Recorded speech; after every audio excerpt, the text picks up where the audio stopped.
U.S. presidential elections are around the corner. A lot of people ask me, saying, Pat, who do you think is going to be the Democratic nominee to face off Trump? So today, I'm going to tell you a few different things. One, I'm going to give you the history of the last 100 years. Who won presidency? What was the score? Was there another candidate? We're going to talk about today's issue in the back here on what matters when it comes down to the debate. And last but not least, if I was a campaign manager, I got 10 points here on what it's going to take to win 2020 presidential election. So let's get right into it. By the way, this is going to be probably the most technically challenging election to win because the moving parts today are way more than they've ever been. So strategically, winning this one is like winning a war in ways no country or nation has ever had to face. Very technical to win today's election, but we'll cover that. Let's first go into the history books. Okay, from 1920 till today, who's won presidency and what are some events that have taken place? Obviously, 2020, we don't know yet. We have President Trump as a Republican nominee, if he stays this way. And then we have the Democratic nominee that we'll find out who it's going to be. There's a lot of guys fighting for, but we'll find out who it's going to be. 2016, Trump beats Hillary Clinton, 306 to 232. Then it's Romney, Obama. Obama wins 332 to 206. McCain, Obama. Obama wins 365 to 173. Kerry went against Bush Jr. in 2004, 286 to 251. Bush wins. Bush Jr. against Gore, very close one. Nader was also competing in this one. You're looking at 271 to 266, one of the closest elections of all time where Florida had to come out and figure out and recount all this stuff. Anyways, Bush Jr. ends up winning and beats Al Gore. 1996, Bob Dole against Clinton. Clinton wins Bill 379 to 159, a landslide. And Bill Clinton also beat Bush Sr. 4 years prior to that, 370 to 168. And in that year, 1992, there's an interview done with George Bush Sr. before he passed away.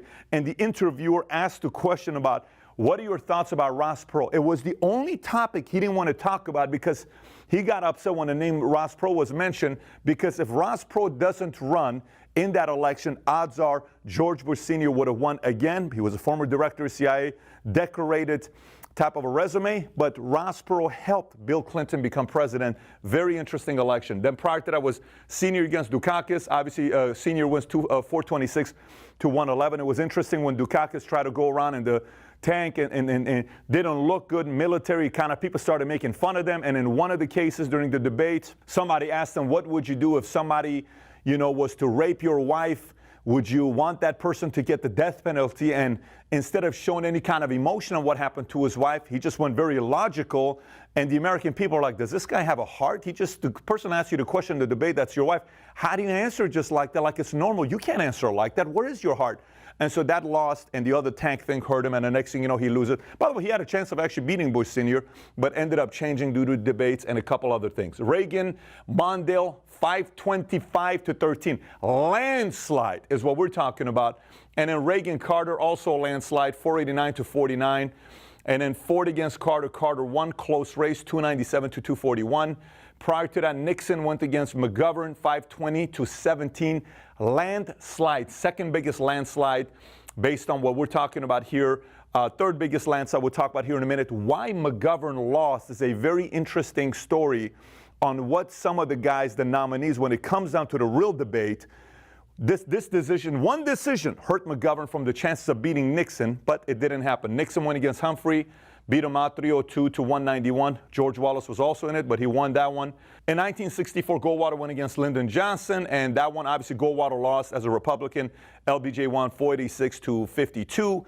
And this was a time, the reason why it's a landslide is because Goldwater didn't necessarily support civil rights. And prior to that, in 1960, African Americans voted, 60% of African Americans voted Democrat, 40% voted Republican. But after Goldwater, the next election for what he did, it went from 64% to 92% of African Americans voting Democrat because they were not happy about a Republican taking a position there. So it shifted the African American vote to pretty much all Democratic because of that one single event that takes place.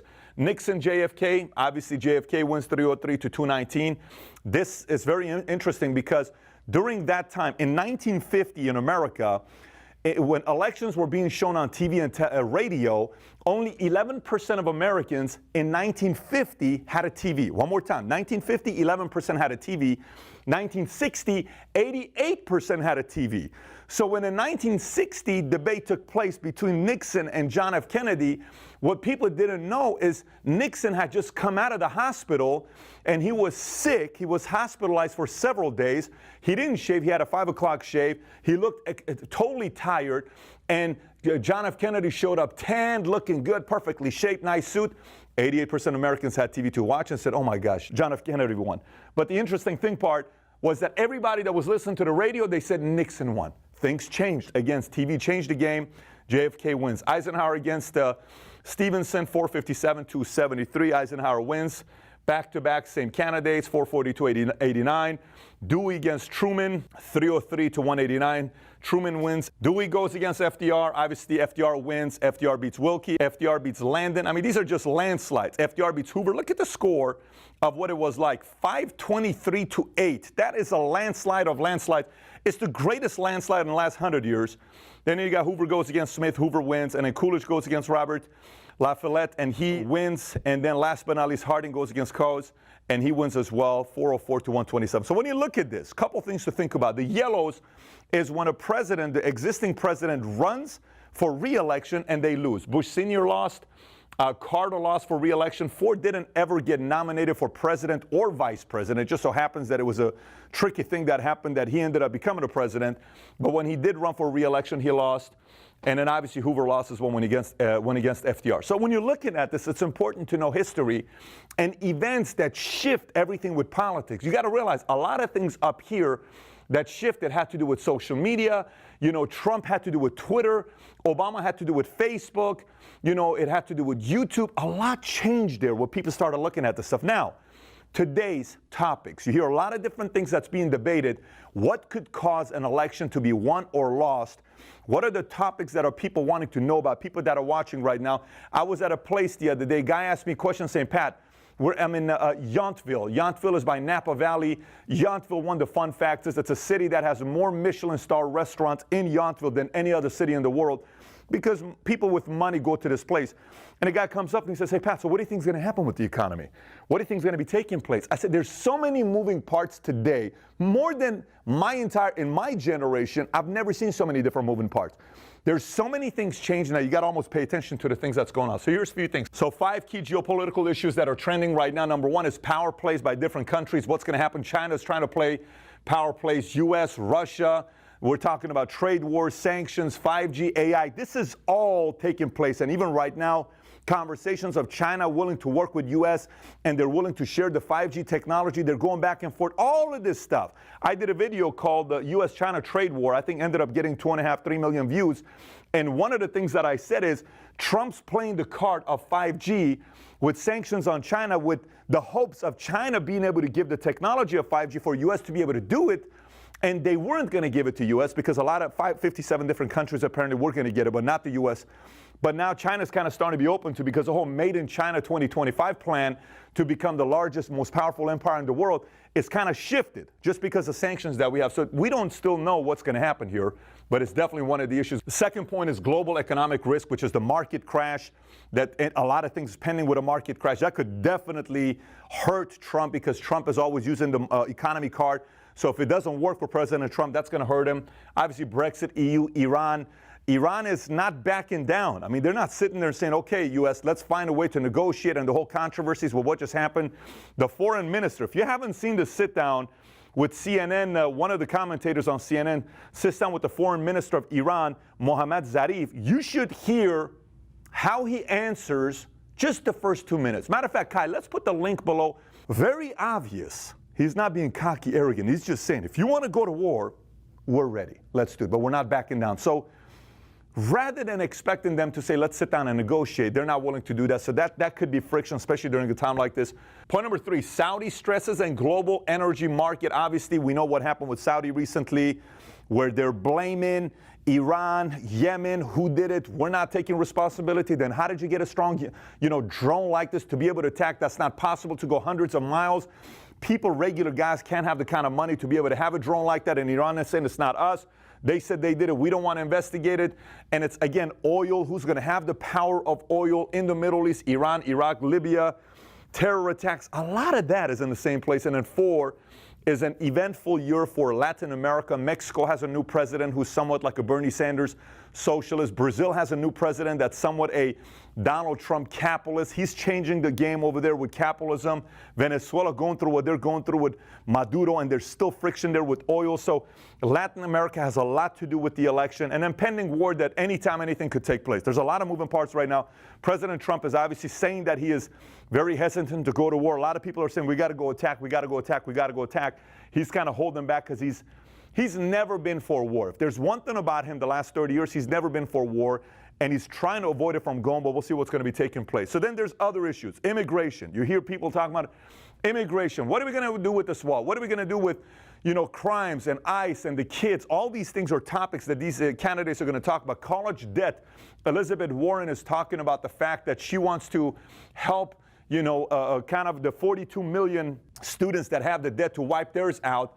But Bernie Sanders going to a whole different level saying, I want to wipe out $1.6 trillion and let's write it off. Let's just eliminate all of it. So, it sounds noble, but can we afford it to say $1.6 trillion? Because is the issue the debt that we write off, or is the issue colleges? Why are they charging so much? Why does it cost so much to go to school?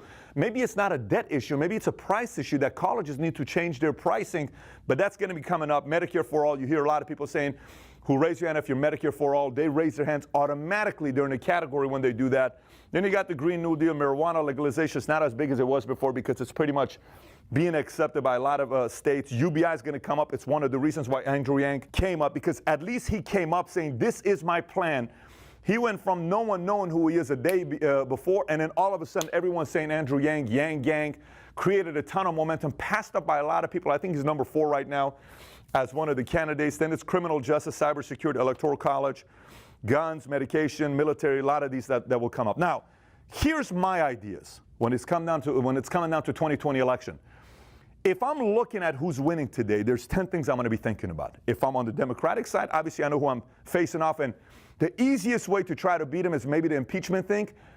But this whole campaign of impeaching can backfire so much because it backfired on Republicans years ago, and it hurt them for a long time. So if they do this whole impeachment process of needing 2/3 of Senate, while the Senate majority is Republican, to be able to beat the Senate majority at a time like this, you got to be able to control the House. And it's just not as easy as they're making it out to be. So I'm surprised, quite frankly, myself, that Nancy Pelosi is going out there being that public about being able to do something like this, knowing the results are you got to convince the Senate 2/3. How are you going to do it? You may be able to have it in place, but you can't finalize it. So it's a move that the only time it makes sense to go and propose impeachment is if you are certain you have all of it in place, and they don't. So it's way too risky to do that. But let me give you a couple things. Impact. 2020 election. Number 1 is matchup. Let me explain to what I mean by matchup. In sports, basketball, if I am the best team in the NBA and I have a great center and I'm facing you, if you don't have somebody to match up with me and I'm the best player, you're going to have a hard time competing against me if I'm the most dominant team in the league and it's because of a big man and you don't have nobody to face off against me. There's got to be some kind of a matchup there, right? So the matchup's going to be Obama goes against McCain, young. McCain has a bigger resume, but people are like, I don't know, McCain doesn't excite me. Nice man, good resume, see the video, POW, respect. But Obama gets up there and talks and smiles, and wife smart and both, and man, I just feel good. Matchup. Favor, Obama. Matchup, Bill Clinton, Bush Sr. Bush Sr., he's the typical guy that's, been in politics for so much and been in CIA, and man, he's so like part of the institution and he's part of the swamp. Do you want somebody like that? Or maybe you bring somebody like a Bill Clinton who's young and vibrant, and at the time Hillary was like also pretty powerful with it. Matchup, right? And the matchup was, and there was also Ross Perot that kind of helped out. Reagan, Carter, oh my gosh, Reagan, dream, America's the greatest country in the world. And Carter's like, well, we are not the best nation. We got some work to do. And it's the matchup, right? So who's going to match up best with Trump? Watch this. I wrote out a chart here, okay? Meaning far left, liberal, far right, Republican. Let's put the furthest right, Ted Cruz, right? Ted Cruz is pretty much conservative in every policy you can think about, far-right conservative. Let's just say Ted Cruz. Prior to that is Reagan, right in the middle of him and Trump. Trump is, in my eyes, not really a Republican. I see Trump more as an independent, leaning right. It's really what he is. Like certain issues that many Republicans are like, what are you talking about? You're okay with that? Yeah, I'm okay. It's not even an issue. I don't want to talk about it. So if we put Trump here, and we put Bill Clinton somewhat left, okay, when he became a president, he wasn't far left. This is why he was good, where a lot of people liked him, minus Monica Lewinsky. He actually wasn't a bad president. He was a good president. And he was okay with Newt Gingrich. And I know some people always comment and say, how could you say he was a good president? He was willing to go across the aisle and say, Newt, what do we want to do about this? And Newt's like, this economy works. And then boom, the economy was doing really good. Obama's probably, people thought Obama was way more socialist. He's not socialist. He's probably a little bit left than Bill because he came out with the Obamacare. And then it's Warren to the left of Obama, and then it's Sanders to the left of Warren. So when you look at this, and say the Democratic chairman or campaign manager or whoever it is that's watching this, DNC chairman's watching this, he likes far left. But today, far left is going to lose the people in the middle. Trump won because a lot of the people in the middle said, okay, I can go this way, okay? I'll go this way. If they really want to have somebody that can have a real matchup with him, it can't be somebody that's on the far left. So we have to keep up with the matchup to see what's going to take place there. Now, again, they're going to choose whoever they're going to choose because it's going to be based on who votes. Number two, choosing the right VP. Let me explain to what I mean by right VP.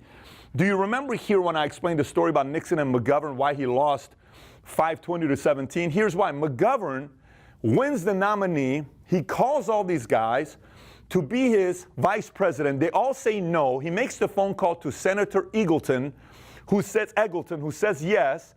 And he becomes his VP, right? He says, I'll agree to do it because McGovern wanted to win the Catholic vote. So he brings him in, but he doesn't vet the VP to find out what his background is. August 1st, they announced that this guy's going to be the VP. 18 days later, he drops out because 3 times he was hospitalized for depression, and 2 times he went through electroshock therapy, 2 times. And once it came out, they're like, if you can't choose the right VP, how can you make the right decisions as a president? So whoever becomes the nominee on the Democratic side, who are they going to choose as a VP? Very critical. They got to do the proper background and vetting from now. If I'm working for Warren, Sanders, Biden, any of the main names, I'm already vetting everybody's background right now to see what they have and what they don't have. I'm not waiting till then, and I'm kind of starting to do the matchup to see what's going to be taking place. Next, anti-campaign versus pro-campaign. You're seeing a lot of people saying, all I know is when it comes down to the day of voting for a new president, as long as Trump's not president, that's what matters. Okay. Raw, awesome. It may sound exciting, but that campaign doesn't win. Let me explain to you why it doesn't win.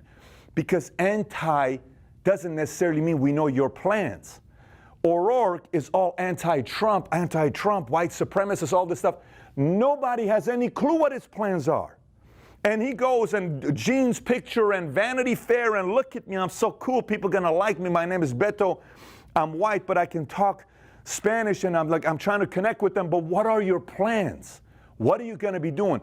If you only campaign around anti-Trump, you will not win. If it's only anti-Trump, there's gotta be a plan. Even Trump went up there and says what? Make America great again, wall, immigration, here's what I'm doing. And he went and started preaching it, right? You're seeing some people doing that with their campaigns. Elizabeth Warren knows what she wants to do. Bernie, you know what he wants to do. Andrew Yang, you know what he wants to do. Joe Biden, you somewhat know what he wants to do. You kind of know what he wants to do.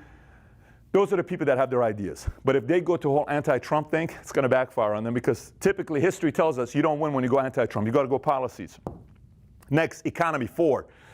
Economy is very good right now. So if you try to go against the economy, you don't have a really good argument. People are going to say, economy's already doing good. What are you going to do to the economy that's not already happening right now? So, but they have to be ready that if one of these things hits, an economy shifts, they got to have their story prepared.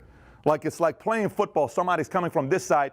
You got to have the blitz. You got to have the blocking. You got to have the fullback. You got to have all that stuff prepared before it happens. So they got to be prepared in case Dow drops 3,000, 4,000, 5,000 points. What is your argument going to be now? Because that's going to change the game. So number 5 is focusing on areas of weakness. Let me explain to you what I mean by this. So if you took all these policies of Trump, see where he's weak, go there, that matters to the American people.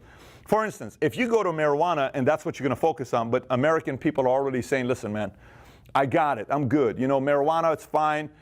It's okay. It's not really going to get that kind of traction. It's got to be one of these issues that matters the most to the people that's going to get traction, or you create one, like Andrew Yang created UBI. Never thought about this.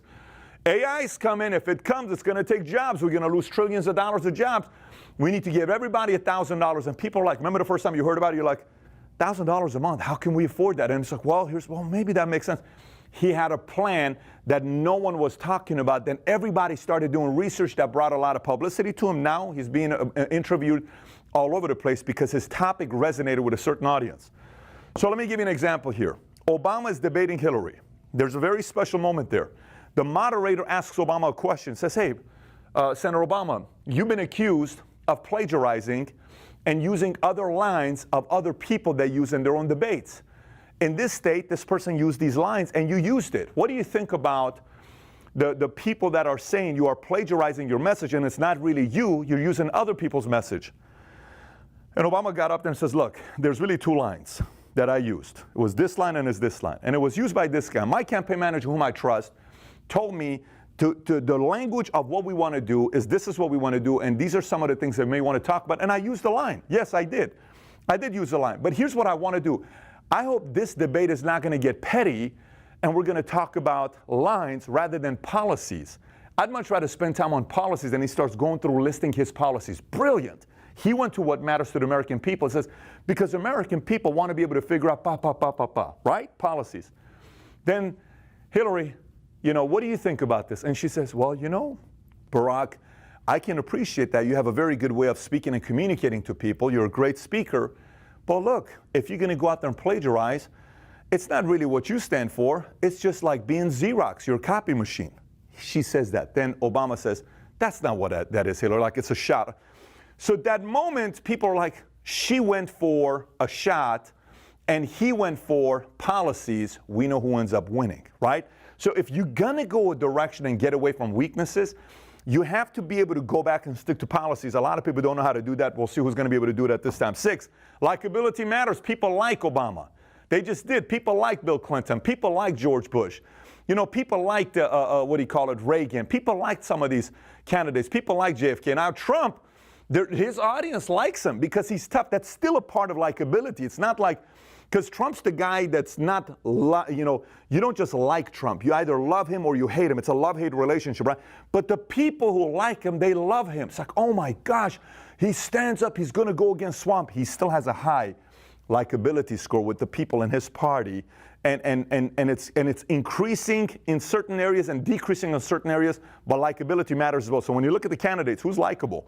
7, debate approach. Dirty or clean? You know, you look at the games, like if people try to play the game against Trump, the way Trump is playing it, and you say, I'm going to go after him the way he goes after people. But if it's not naturally part of your approach, you're going to fail because Trump has been Trump for 70-something years.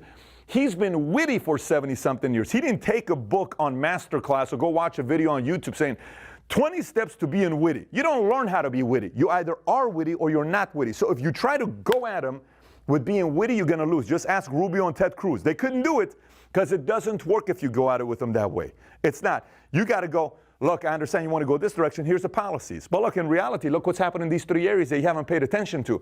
Let's focus to policy. So if I'm competing against him, I'm saying, let's focus here. American people want to know this. Let's focus here. Let's focus policies. He's going to be confused, but he's playing your game. Like in sports, if you're going against somebody, you want them to play your game. Now you play their game. You play their game. They've been playing their game longer than you. You're going to lose. Make them play your game. We'll see if he's going to do that or not. They're going to do that or not. Number 8, social media team. It's very important right now. Whichever candidate's got a strong social media team is going to matter. Social media team is so important today. Obama had a strong social media team. Trump has an incredibly strong social media team. Quick videos, quick edits, creative ideas, videos. You know, video that gets 6 million views, 2 million views, 8 million views, 3 million views. The moment you have a line, boom, put that up there. The moment you have another one, put that up there. Social media team's going to be very, very critical because, you know, when we're talking about 88, Nixon went against JFK, and there was not 88. The 88% of TVs, people had TVs in America in 1960 versus 11% in 1950. Social media, video. Oh my gosh, did you hear what Elizabeth Warren just said to Trump, oh my goodness, did you hear what Bernie said? Did you hear what Biden just said? Did you hear what? Because that's the videos. Viral. Share, share, share, share. Social media team. And the 9 is work ethic. When you look at Trump versus Hillary Clinton, Hillary Clinton did 63 rallies. Trump did 132 rallies. You can't compete with 132 rallies if you're only going to do 63. Every time you saw President Trump, another Facebook Live, another Facebook Live, another Facebook Live, one Facebook Live, Hillary. Another Facebook Live, another Facebook Live, another Facebook Live, one Hillary. You can't compete with those kinds of numbers. And last but not least is media. Here's the thing about media. You know how people say, well, everybody on the left, and the media is on the left. They are, just so you know that. The only TV station that's on the right is Fox News. Everybody else is on the left. Every one of them is anti-Trump. Let me explain to you what happens here. So one time I'm listening to this guy, Morning Joe, okay? He works for MSNBC. And he grew up conservative, but he went to a very liberal school. He made the most incredible point. He says, I went to a liberal school. Every time I brought up a point to debate and I was against the teacher, 20 students would attack me and the teacher always defended the 20 students. Make sense? Because he's conservatives, they're all liberal. So the teacher would say, Larry's right, Bobby's right, Jackie's right. Joe, how do you know if you're right? Because the teacher's liberal, because the school's liberal, and everybody else in class is pretty much liberal, right? He said, here's what ended up happening. Every time the teacher agreed with the students didn't need to go do research to make their argument stronger because the teacher already agreed. But every time they disagreed with me, I had to go make my argument stronger. Boom, I got better in debating. They did not. Point. All the guys in the media, they get up and say, if Biden went against today, they would win 56% over Trump. What they don't realize is when you put as if Biden or Warren or Sanders already has an edge against Trump, you know what you're doing. Let me explain to you what this media is doing. You make Democrats not come out to vote. You make liberals not come out to vote. And conservatives watch this on CNN or MSNBC or ABC, and they say, oh my gosh, we're behind. Guys, get everybody, go vote. So what media doesn't know is, even though they're going to be pro whoever on the left, they're going to hurt the left because all they do is defend the left, and voters don't come out because they think it's already done. If I'm the chairman of either one of those political sides, I'm calling media saying, stop saying we're ahead. Stop saying we're ahead. Guys are not coming out. You got to say we're behind, because the person that's going to win the 2020 election is the underdog. Trump was the underdog. Obama was the underdog. Last 2 presidents, the underdog has won. The underdog is winning. Go last 4 presidents. Bill Clinton was underdog. George Bush was underdog. The underdogs are our last 4 presidents. If the media wants to help seeing who wins the next election, you better produce an underdog mentality. If you do, you have a shot. If you don't, your next president in 2020 is going to be Donald Trump again. So now, these are my thoughts. Here's what you have, history. These are the issues. You got the 10 things that I'm sharing on what needs to happen in 2020 to see if there's going to be a fight for who's going to be our next president in the United States. If you want to get the PDF of today's episode and you're in the United States, if you're in U.S., you can text this number 310-340-1132, 310-340-1132. Text us and type in 2020 election notes. We'll send you back the PDF. You can take a look at it and do whatever you want to do with it. If you want to watch a couple other videos that have to do what I talked about, there's one video that I just produced. It's the U.S.-Iran relationship, history of U.S.-Iran relationship. The thumbnail is here. Click here to watch it. And if you've been kind of following some of the stuff that's going on with 5G, U.S.-China trade war, if you still haven't watched the U.S.-China trade war, I'm going to put that video here as well. This is an older one. If you watch it, go watch the Iran one if you haven't yet. But either way, if you want to watch both of them, click on them here. And if you haven't subscribed to the channel, please do so. Want to hear your thoughts? Comment below. Take care, everybody. Bye-bye.